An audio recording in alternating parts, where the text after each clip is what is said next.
Assalamualaikum warahmatullahi wabarakatuh. Perkenalkan, saya Rasikar Merawati, calon guru penggerak Angkatan 9. Pada kesempatan ini, saya akan menampilkan hasil wawancara saya dengan kepala sekolah dan kepala sekolah terdekat terkait dengan pengambilan keputusan berbasis nilai-nilai kebajikan dengan kasus-kasus dilema etika. Selamat menyaksikan.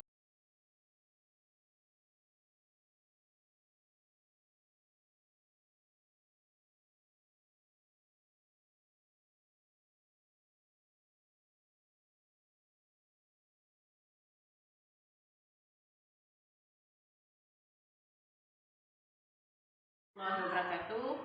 Perkenalkan, saya Rasikar Merawati, calon guru penggerak Angkatan 9. Saya hari ini akan melakukan wawancara dengan Bapak Kepala Sekolah. Selamat siang, Bapak. Siang. Mohon izin sebentar, Bapak, untuk saya bertanya mengenai beberapa hal dengan Bapak. Apakah Bapak bersedia? Iya, bersedia. Sebelumnya mohon maaf, Bapak. Perkenalkan diri Bapak. Baik, Assalamualaikum warahmatullahi wabarakatuh. Perkenalkan, nama saya Suhardi, saya Kepala SDN 002 Mata. Dalam hal ini saya akan menjawab beberapa pertanyaan yang diajukan kepada saya untuk menunjang tugas pendidikan Ibu Rasikar Merawati. Terima kasih. Baik, Bapak. Terkait dengan pengambilan keputusan berbasis nilai-nilai kebajikan sebagai seorang pemimpin, saya langsung saja, Pak. Pertanyaan pertama. Baik. Selama ini Bapak kan sudah lama menjadi kepala sekolah, sudah lama memimpin. Nah, bagaimana menurut Bapak dalam yang dapat Bapak akan mengidentifikasi kasus-kasus yang merupakan dilema etika atau rujukan moral? Baik, Bu Kasih, atas pertanyaan tadi. Tentunya setiap kasus-kasus yang terjadi di sekolah, baik kepada siswa ataupun warga sekolah lainnya, tentunya berbeda-beda. Untuk itu, untuk membedakan setiap kasus, tentunya kita harus mengidentifikasi kasus tersebut terlebih dahulu. Mana kasus yang merupakan dilema etika dan mana pula yang bukan merupakan kasus dilema etika. Mengidentifikasi latar belakang permasalahan serta cara penanganannya hingga pengambilan keputusan terhadap tindakan dari kasus tersebut. Mungkin itu. Berarti Bapak mengidentifikasi latar belakang permasalahan terlebih dahulu ya, Pak ya? Iya. Hingga pengambilan tindakan dari kasus tersebut baru Bapak laksanakan. Iya, benar sekali.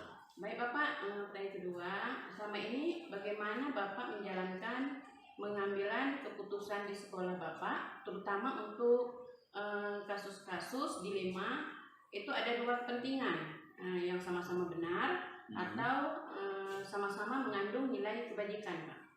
Baik, dalam menjalankan pengambilan keputusan, tentunya saya harus bersikap adil, itu yang paling utama.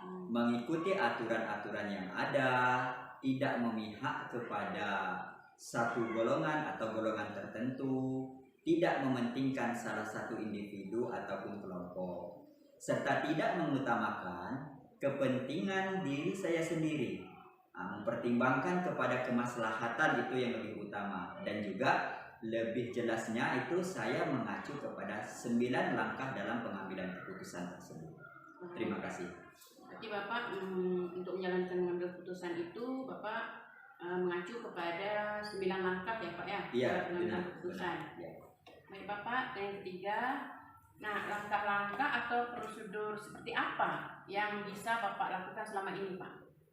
Selama ini dalam pengambilan keputusan saya itu memperhatikan paradigma atau perubahan pada saat sekarang ini, prinsip dan juga unsur yang mengacu pada 9 langkah pengambilan keputusan tadi. Nah, saya ambil sesuai dengan atau pada salah satu kelompok seperti pertanyaan yang sebelumnya, dan juga itu tidak memihak kepada golongan-golongan tertentu, apalagi mengutamakan kepentingan pribadi saya. Terima kasih. Berarti Bapak langkah-langkahnya Bapak menerapkan 4 paradigma, Iya, betul. terus prinsip, 3 prinsip, dan ya. mengacu pada 9 langkah, 9 Pak ya. langkah, ya. Ya, baik Bapak. Nah, hal-hal apa saja yang selama ini Bapak anggap efektif dalam pengambilan keputusan pada kasus-kasus dilema etika, Pak? Hal yang saya anggap lebih efektif yang selama ini saya lakukan, yaitu dalam pengambilan keputusan, adalah mengidentifikasi kasus itu secara rinci sebelum pengambilan keputusan tersebut, serta melakukan refleksi terhadap keputusan yang telah diambil tersebut. Jadi sebelumnya kita melakukan identifikasi terhadap kasus itu, nanti setelah kita menerapkan kasus atau mengambil keputusan itu, baru kita melakukan refleksi kembali terhadap keputusan yang sudah kita ambil.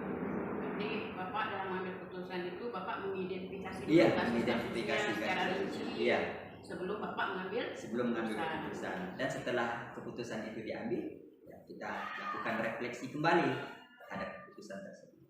Iya Bapak.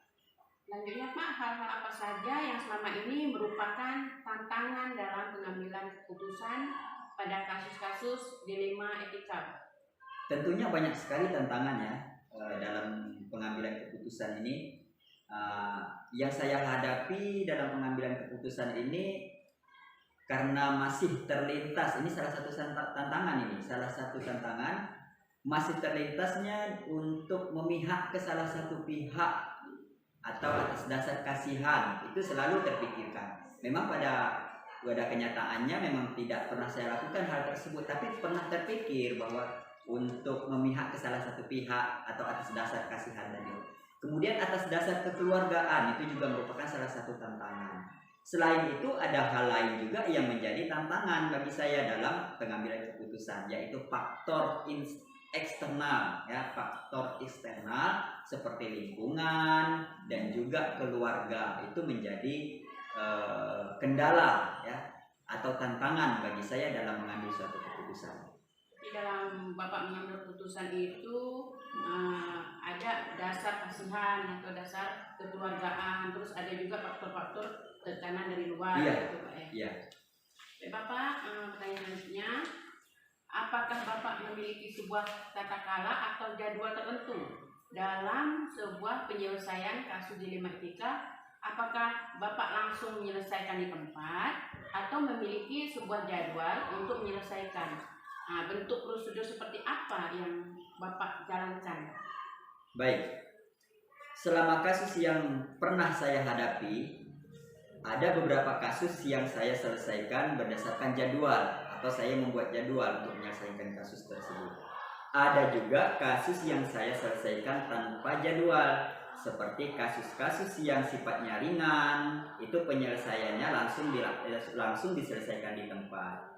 Nah, prosedur yang saya lakukan adalah setelah menganalisis kasus tersebut, saya membuat skema penanganan serta penjadwalan, yaitu untuk penyelesaian kasus tadi, hingga menentukan waktu yang melibatkan pemanggilan atau konsultasi dengan pihak tertentu, serta waktu untuk melakukan refleksi daripada kasus-kasus tersebut. Mungkin begitu. Oh gitu ya Pak. Berarti Bapak menyelesaikannya itu berdasarkan kasusnya. Iya. Kasusnya yang ringan langsung diselesaikan, tidak perlu ya. ada jadwal. Tidak gitu. perlu Kalau ada yang jadwal. agak berat baru Bapak dibikin jadwal. Oke Bapak, selanjutnya adakah seseorang nih atau faktor-faktor apa yang selama ini mempermudah atau membantu Bapak dalam pengambilan keputusan dalam kasus-kasus dilema etika ini Pak? Ya, tentunya ada kasus-kasus yang terjadi pada siswa itu yang saya libatkan seperti guru kelas atau guru pembimbing untuk mempermudah saya dalam penanganan kasus. Ya, saya libatkan guru kelas dan guru pembimbing. Jadi bisa untuk bersama-sama menyelesaikan kasus tersebut kalau kasus itu masih bisa diselesaikan atau kasusnya masih bersifat ringan. Nah, jika kasusnya berat hingga tidak bisa diselesaikan, saya bisa melibatkan komite sekolah sebagai mitra kerja atau pihak-pihak terkait lainnya untuk membantu mempermudah saya dalam penanganan dan penyelesaian kasus-kasus ini. Berarti kalau kasusnya ringan itu seperti kasus-kasus apa siswa, Iya. Bapak langsung melibatkan Melibatkan wali kelasnya, guru kelasnya, guru pembimbingnya. Iya. Nah, dari tadi kan sudah Bapak jawab dari nomor 1 sampai nomor 7, Iya. Pak. Dari semua hal yang Bapak sampaikan itu, pembelajaran apa yang Bapak petik dari pengalaman Bapak dalam pengambilan keputusan dilema etika ini, Pak? Iya. Dalam pembelajaran, ini pembelajaran bagi saya atau hal baik yang dapat saya ambil dari penyelesaian penanganan kasus ini, tentunya hal baru yang bagi saya ini dalam pengambilan keputusan itu ya mengacu kepada paradigma. Terus terang untuk paradigma ini memang itu sebenarnya sudah lama, tapi baru saya dengarkan ya setelah adanya kegiatan wawancara seperti ini dan juga penyampaian kasus-kasus, penanganan kasus-kasus yang sebelumnya mungkin atas bimbingan dari Ibu Rasikar Merawati juga yang pernah disampaikan kepada saya. Kemudian saya berprinsip kepada 3 prinsip dalam penanganan kasus tadi serta 9 langkah dalam pengalaman keputusan. Itu yang sebelumnya ini mungkin saya anggap hal asing bagi saya. Nah, inilah yang menjadi pelajaran positif untuk saya terus mengembangkan atau melakukan pengambilan keputusan. Jadi sesuai dengan langkah-langkah seperti 9 langkah dalam mengambil keputusan itu. Terima kasih, Bu. Oke Bapak, ini sangat menginspirasi dan sangat bermanfaat sekali Pak bagi saya. Wawancara kita pada hari ini, semoga ini menjadi suatu kebaikan bagi saya sendiri maupun untuk Bapak sebagai pemimpin di sekolah ini. Terima kasih Pak.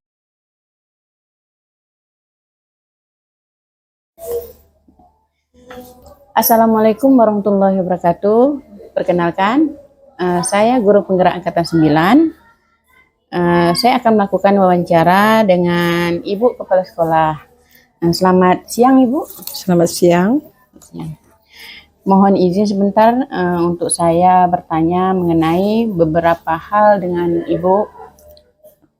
Apakah Ibu bersedia? Bersedia. Ibu. Nah, sebelumnya Bu, mohon Ibu memperkenalkan diri Ibu. Assalamualaikum warahmatullahi wabarakatuh. Saya Kepala Sekolah SD 001 Pelaman.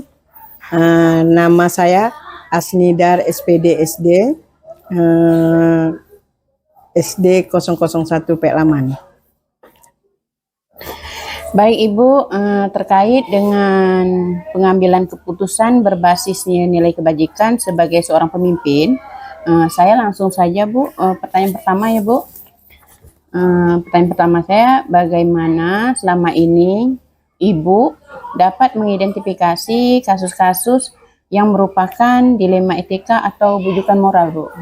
Oh, selama ini saya mengambil kasus-kasus etika ke masalah seperti anak-anak, misalnya anak itu biasanya kan dalam kelas anak yang pintar, tidak pernah mencontek misalnya, ternyata dia mencontek karena hasil dari laporan dari guru kelas kepada kepala sekolah. Tapi saya tidak mau mengambil tindakan langsung.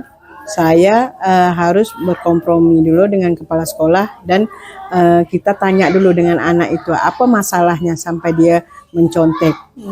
Setelah itu baru kita panggil orang tuanya.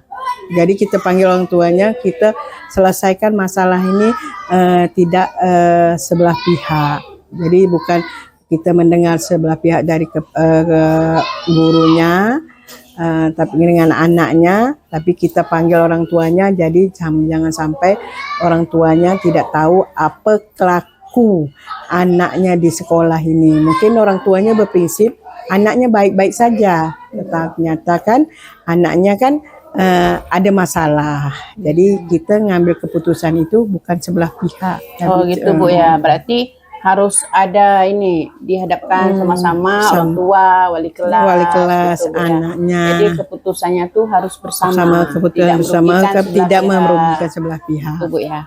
Baik Ibu, ini pertanyaan yang kedua. Nah, selama ini bagaimana Ibu menjalankan pengambilan keputusan di sekolah Ibu, terutama untuk kasus-kasus dilema ada dua kepentingan yang sama-sama benar atau sama-sama mengandung nilai kebajikan, Bu? Oh, kalau saya keputusan ini masalahnya seperti guru. Mungkin ada siswa yang jelas masalah guru. Ya. Kalau masalah guru ini kita nak ngambil keputusan, kita tidak ngambil sebelah pihak. Kan ada laporan, kadang guru ini begini, guru ini begini. Tapi kan kita tidak boleh mengambil keputusan sebelah pihak. Kita harus bertanya dulu dengan guru ini, macam gini. Akhirnya saya rapatkan. Nah, rapatkan masalah ini. Setelah saya rapatkan masalah ini, ketemu masalahnya, kita selesaikan secara kekeluargaan. Arti menyelesaikan masalah itu dengan kekeluargaan, bersama-sama, duduk bersama. Ya. Ya, kita tidak boleh ngambil keputusan itu ego kita kepala sekolah. Yang penting keputusan itu harus keputusan bersama. Yang jelas dia mengacu kepada 9 langkah dalam pengambilan keputusan gitu, Bu, ya. Jadi kena bersama. Ya. Ibu, pertanyaan yang ketiga, langkah-langkah atau prosedur seperti apa yang Ibu lakukan selama ini, Bu, dalam mengambil keputusan tadi? Kalau mengambil keputusan, kalau masalahnya keputusannya seperti baik siswa yang bermasalah, siswa yang guru, tetap saya tidak bisa mengambil keputusan itu secara emosi, tapi harus berpikir dulu apa masalah ini, dan saya mencernakan dulu masalahnya, baru saya ambil keputusan.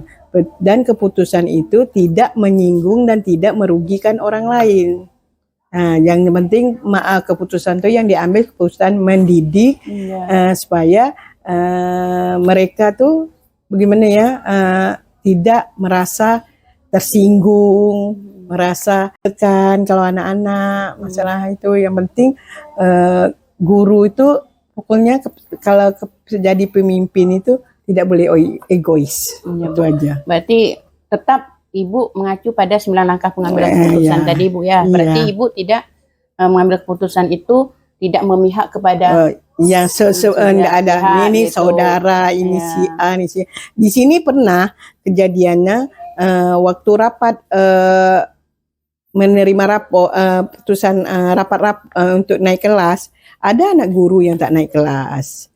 Pernah keponakan saya tak pernah naik kelas. Kalau memang dia tak bisa mencapai KKM yang telah kita sepakati, yang ditargetkan sekolah, memang dia tak bisa. Jadi pun kita tak bisa juga berprinsip seperti ada nih keluarga ini tak bisa. Kita harus adil lah. Iya, gitu. Berarti tidak memihak kepada kelompok yang lain, gitu, individu. Baik Ibu, ini pertanyaan selanjutnya, hal apa saja yang selama ini Ibu anggap efektif dalam mengambil keputusan pada kasus-kasus dilema etika ini, Bu? Maksudnya yang efektif mana tuh ya? Yang efektif misalnya yang Ibu lakukan pengambilan keputusan itu adalah misalnya Ibu mengidentifikasi dulu kasusnya secara rinci sebelum Ibu mengambil keputusan, misalnya gitu, Bu. Jadi kalau saya jadi pimpinan di sini, keputusan itu tidak secara sebelah pihak saya mengambil keputusan, selalu berkompromi, selalu misalnya minta pendapat yang guru-guru yang ini, biarpun dia bawahan kita harus minta pendapat seperti apa. Tidak kita, biarpun dia tuh guru, saya kepala sekolah, ini masalah, bagaimana supaya masalah ini bisa diselesaikan, tidak mungkin saya sendiri, tapi kita harus ada beberapa guru yang kita anggap lebih agak senior lah, jadi yang kita ambil keputusan itu tidak bisa sendiri aja. Berarti yang jelas dia ibu mengambil keputusan tuh, sebelum mengambil keputusan tuh ibu mengidentifikasi dulu kasusnya, mengidentifikasi kasusnya gitu apa. ya, Bu, ya, Kita ada sebelum mengambil jadi keputusan. kita kompromi dulu dengan guru-guru yang lain. Ini apa masalahnya? Ini gimana ini gimana ini gimana ini. Jadi ini kan pendapat yang ini gini, pendapat gini harusnya setelah itu baru disatukan. Jadi Ya, saya Bu. tak bisa. Jadi pimpinan tuh memang seperti itu. Ya. Jadi Ibu, pertanyaan selanjutnya, hal apa yang selama ini merupakan tantangan dalam Ibu mengambil keputusan pada kasus-kasus dilema ini? Ada tantangan-tantangan dalam Ibu mengambil keputusan ini, Bu? Sebenarnya itu tantangan ada, tapi kita nih yang nama kita manusia ini kan seharusnya kan harus banyak istighfar, Iya. banyak bersabar, banyak apa. Jadi kita nih kalau kita ikutkan emosi kita, masalah ini besar. Tapi kalau kita banyaklah kita pikirkan dulu, kita cerna dulu. Kalaupun saya secara emosi, mungkin saya lari dulu kemana, berpikir dulu, menenangkan diri dulu, baru mengambil keputusan. Jadi saya mencerna dulu. Jadi kalau banyak kita bukan masalah anak aja, masalah guru, masalah guru ini yang begini, guru yang begini. Sebenarnya kita jadi pimpinan nih banyak bersabar dalam mengambil keputusan. Kalau masalah guru, nanti kalau ada masalah guru yang lainnya bisa sering datang terlambat apa, saya tidak akan menjatuhkan dia di depan orang ramai. Paling saya WA ke kantor sebentar, saya bilang ibu gini, tolong diperbaiki. Nanti kan tak enak dengan yang lain, tak enak dengan yang ini. Saya seperti itu, baik segi pakai, baik segi sepatunya, apanya, masuk kelasnya, apanya, jam masuk kelas. Saya selalu berdiri. Kadang saya datang dulu kan, mereka belum piket, saya tak akan negur di situ. Cuma setelah itu nanti baru saya panggil. Saya tengok Bapak Ibu sudah berapa kali datang terlambat, gini, tolonglah perbaiki, apa masalahnya. Gitu. Jadi enggak kita ini susah lah kalau jadi lalu Ibu melakukan itu dengan pendekatan. Saya tak mau saya selalu dengan pendekatan hati ke hati. Iya, Bu. Itu pimpinan yang bijaksana. Maka tuh di sekolah saya tuh di sekolah saya ini tak ada yang nama kelompok-kelompok. Kelompok si A, kelompok si B, kelompok si B. Kalau mereka dah mulai kelompok-kelompok, saya panggil, apa masalahnya? Tak bagus tuh. Tidak ada silaturahmi antara itu. Jadi maka tuh sekolah saya alhamdulillah aman-aman aja. Baik, Bu, ini pertanyaan yang ke-6. Apakah Ibu memiliki sebuah tatakala atau jadwal tertentu, Bu, dalam Ibu menyelesaikan kasus dilema ini? Apakah Ibu langsung menyelesaikan di tempat itu atau memiliki jadwal untuk menyelesaikan masalah itu? Atau bentuk prosedur seperti apa yang Ibu jalankan? Kalau ada masalah seperti misalnya masalah di sekolah-sekolah ini, saya tidak langsung ngambil keputusan. Saya pikir dulu berapa hari, pas ada waktu rapat saya sisipkan masalah itu. Jadi semuanya tahu kesalahannya di mana, letaknya di mana. Enggak langsung hari ini salah, hari ini saya langsung keputusan, tidak. Karena saya ngambilnya itu pokoknya saya buat catatan, waktu rapat baru. Kecuali itu dadakan, misalnya dari kantor ada masalah yang gini-gini, baru saya rapatkan dalam waktu yang singkat. Karena itu masalah menyangkut misalnya sekolah apa, baru saya ngambil keputusan dadakan. Tapi kalau untuk masalah yang itu masalah guru, masalah anak, masalah apa, buat catatan dulu. Nanti baru pas rapat, ada waktu rapat, saya ajak rapat, baru saya lepaskan. Berarti kalau memang Ibu langsung dadakan tuh berarti kasusnya kasus-kasus ringan gitu, langsung diselesaikan hari itu juga, misalnya. Tapi kalau masalah yang berat Ibu buat jadwal dulu, pas rapat baru sampaikan. Karena kan masalah etika, misalnya masalah disiplin, masalah itu. Buat catatan dulu si A, si B. Berarti Jadi itu jadwal jadwal ibu itu. jadwal sesuai dengan rapat saya gitu. Jadi dia tuh jadi terperinci. Iya, Jadi apa saya sudah punya masalahnya masalah gitu, nih, Bu, ya. ini satu, ini dua, ini tiga, ini. Itu sudah saya punya catatan. Kalau sudah banyak kan, kalau ini langsung. Iya, Bu. Berarti Bu, yang ketujuh ini adakah seseorang nih Bu ya, atau faktor-faktor apa yang selama ini mempermudah atau membantu Ibu dalam mengambil keputusan dalam kasus-kasus dilema etika ini? Adakah seseorang yang membantu Ibu atau apa gitu? Oh, kalau seseorang tuh paling laporan dari guru-guru, laporan, mungkin ada laporan dari masyarakat. Misalnya anak SD ini di luar begini. Jadi kita buat catatan juga. Nanti di guru anak kelas ini begini. Jadi saya adalah misalnya guru-guru lah membantu, bukan sendiri-sendiri. Masyarakat pun bisa juga membantu saya. Jadi apapun masalah di sekolah ini saling kerjasama dengan masyarakat, guru, dan pihak-pihak yang lain. Berarti yang itu guru, masyarakat atau semuanya itu berarti mempermudah Ibu juga. Jadi kita Mempermudah Ibu. karena kita sudah ngasih tahu sama mereka apapun masalah di sekolah baik di luar, kejadian-kejadian anak sekolah, sampaikan dengan kami, karena biarpun dia di luar tapi dia masih anak SD Laman. Jadi itu masih ada rasa tanggung jawab.